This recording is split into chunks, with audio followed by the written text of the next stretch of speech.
வணக்கம், வாழ்க வளமுடன். இன்றைக்கி என்ன சமையல் செய்ய போகிறோம் அப்படின்னு பார்க்கலாமா? பூங்கார் அரிசி கொழுக்கட்டை தான் செய்ய போகிறோம். செய்ய தேவையான பொருள் பார்த்திங்கன்னா, ஒரு பெரிய வெங்காயம் பொடிசா நறுக்கி எடுத்துகிட்ருக்கேன். ஒரு கைப்பிடி அளவுக்கு பீன்ஸு, அதையும் பொடிசா நறுக்கியிருக்கேன். 2 சின்ன கேரட், அதையும் பொடிசா நறுக்கியிருக்கேன். அப்புறம் காரத்துக்கு ஏற்ப பச்சை மிளகாய், கருவேப்பிலை, இஞ்சி, அதை கோர்ஸாக அரைச்சி எடுத்துகிட்ருக்கேன்.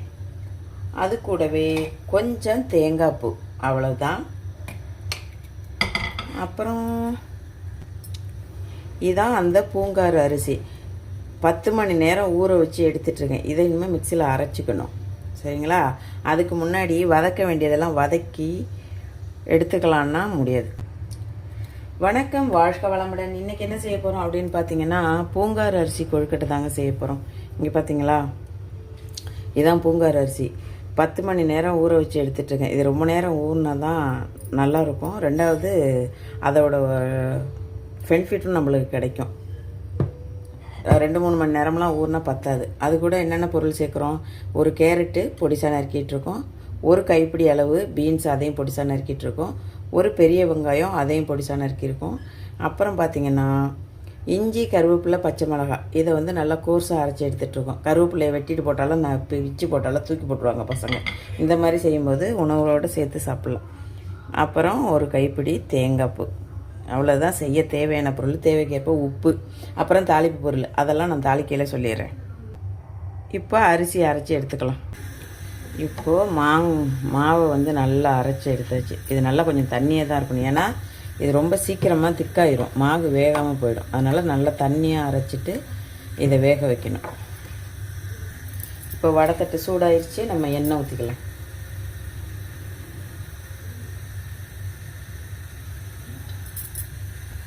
எண்ணெய் சூடாச்சு, கடுகு போட்டுடலாம்.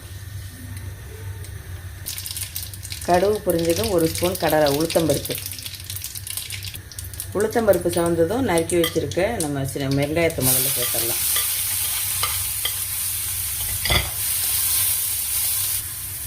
வெங்காயம் ஓரளவு வதங்கினோடனே கோர்ஸை அரைச்சி வச்சுருக்க கருவேப்பிலை, பச்சை மிளகாய், இஞ்சியை சேர்த்துடலாம். பச்சை மிளகா, இஞ்சியோட வாசம் போன உடனே காய்கறிகளையும் சேர்த்துடலாம்.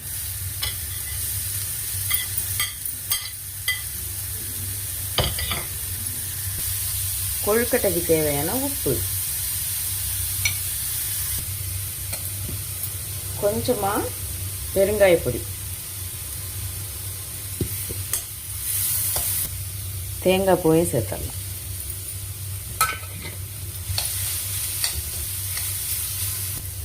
இப்போ அரைச்சிருக்க மாவை அது கூட சேர்த்துக்கலாம்.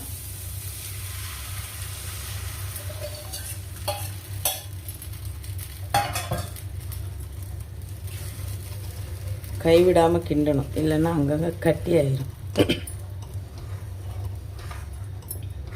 அதுக்காக தான் தண்ணியை கொஞ்சம் தாராளமாக வச்சு மாவை அரைச்சி வச்சுக்கணும், இல்லைன்னா போட்ட உடனே கெட்டி ஆயிரும். அப்புறம் கொழுக்கட்டை ஹார்டாக இருக்கும். இது மாதிரி தண்ணியில் வெந்தால் தான் கொழுக்கட்டை நல்லா சாஃப்டாக இருக்கும். பார்த்திங்களா, அவ்வளோ மாவு தண்ணியாக ஊற்றினா இந்த கெட்டி ஆயிடுச்சு. இந்த டைமில் நம்ம உப்பை செக் பண்ணிக்கலாம். உப்பு பத்தலைன்னா இந்த டைமில் சேர்த்து வதக்கிடலாம். கொஞ்சம் உப்பு கம்மியாக இருக்குது, கொஞ்சம் சேர்த்துடலாம்.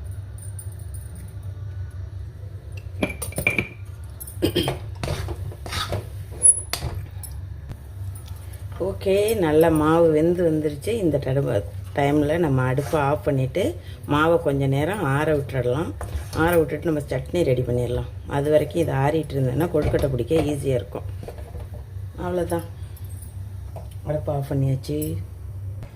ஓகே, மாவு ஆறிடுச்சு. இப்போ நம்மளுக்கு பிடிச்சமான ஷேப்பில் கொழுக்கட்டையாக பிடிச்சிக்கலாம். ரவுண்ட் ஷேப் பிடிக்கணுமா, இல்லை புடி கொழுக்கட்டை ஷேப்பில் பிடிக்கணுமா, அது உங்களோட விருப்பம்தான். உங்களுக்கு எப்படி பிடிக்கும், பிள்ளைங்களுக்கு எப்படி பிடிச்சா சாப்பிடுவாங்க அப்படிங்கிறத உங்களோட ஸ்டைலில் நீங்கள் பிடிச்சிக்கோங்க, சரிங்களா? இந்த மாதிரி கையில் கொஞ்சம் எண்ணெய் தொட்டுட்டு பிடிச்சிங்கன்னா கையில் மாவு ஒட்டாது. அதே மாதிரி நம்ம வேக வைக்கும்போதும் கொழுக்கட்டையோட ஒன்றோட ஒன்று ஒட்டிக்காமல் எடுக்கிறதுக்கு ஈஸியாக இருக்கும். அது மாதிரி உங்களுக்கு பிடிச்சமான ஷேப்பில் செஞ்சுக்கோங்க. நம்ம அப்புறம் கொழுக்கட்டையை வேக வச்சுட்டு பார்க்கலாம். கொழுக்கட்டை பிடிச்சாச்சு. ஒரு தட்டுக்கு தண்ணி சூடாயிடுச்சு. பார்த்தீங்களா, இந்த மாதிரி உங்களுக்கு பிடிச்சமான ஷேப்பில் கொழுக்கட்டையில் அடுக்கி இப்போ வேக வச்சிடலாம். ஓகேங்களா?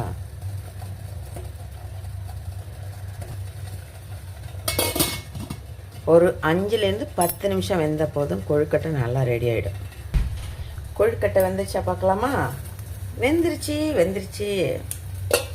இதை இப்போ எடுத்துடலாம். ஓகே, அடுத்து இன்னொரு தட்டில் மீதம் உள்ள மாவையும் பிடிச்சி வச்சுருக்கேன். அதை இப்போ அடுப்பில் ஏற்றிடலாம். அவ்வளோதான். இப்போது அது பாட்டு வெந்துட்டுருக்கோம். வெந்ததை நம்ம சேவ் பண்ண ஆரம்பிச்சிடலாம். நல்ல ஆவி பறக்கிற கொழுக்கட்டை இருக்குது. அது கூட சுவையான சட்னியை வச்சு பரிமாறுவோம். நல்ல மணக்க பச்சை மாதம் வராத பச்சை கொத்தமல்லி சட்னி அது கூட சேர்த்து சாப்பிட வாங்க பரிமாறலாம். இந்த மாதிரி கொழுக்கட்டையை அவ்வப்போது செஞ்சு கொடுங்க. இதில் நான் இன்றைக்கி சேர்த்துருக்கிறது பூங்கார் அரிசி. இதே மாதிரி கருப்பு கவுனி அரிசி, காட்டியான அரிசியெல்லாம் இந்த மாதிரி செஞ்சு சாப்பிடலாம். பிள்ளைங்களுக்கு சத்தான உணவு கொடுத்த திருப்தியும் நம்மளுக்கு இருக்கும். அது மட்டும் இல்லாமல் இதை காலை டிஃபனாகவும் எடுத்துக்கலாம், இல்லை நைட்டு டின்னருக்கும் எடுத்துக்கலாம். நல்ல ஃபில்லிங்காக இருக்கும். அப்படியெல்லாம் இல்லை பிடிக்காது அப்படின்னு நினச்சிங்கன்னா ஸ்கூல் விட்டு வர பசங்களுக்கு ஈவினிங் டைமில் இது மாதிரி ஒன்று செஞ்சு கொடுத்தீங்கன்னா ஆரோக்கியமான சாப்பாடாக இருக்கும். எண்ணெயில் போட்டு பொரிக்காதது. அது மட்டும் இல்லாமல் சத்தான அரிசியையும் நம்ம உணவில் அன்றாட சேர்த்துக்கும் போது நோய் எதிர்ப்பு சக்தி அதிகரிக்கும்.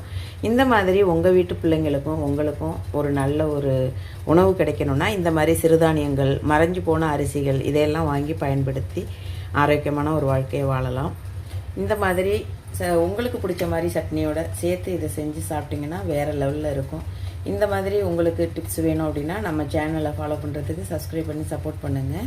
இந்த வீடியோ உங்களுக்கு பிடிச்சிருந்ததுன்னா ஷேர் பண்ணுங்கள், லைக் பண்ணுங்கள், சேனலை மறக்காமல் சப்ஸ்கிரைப் பண்ணுங்கள். இதோட ஃபுல் ரெசிப்பியும் நான் லாங் வீடியோவாக எடுத்திருக்கேன். அதை இதோட பின் பண்ணுறேன். நீங்கள் டச் பண்ணி பாருங்கள். உங்களுக்கும் பயன்பெறணும் அப்படிங்கிறதுக்காக தான் இந்த வீடியோ போடுறேன். மறக்காமல் டச் பண்ணி பாருங்கள். டாட்டா பாய். அடுத்த வீடியோவில் சீக்கிரமே சந்திப்போம்.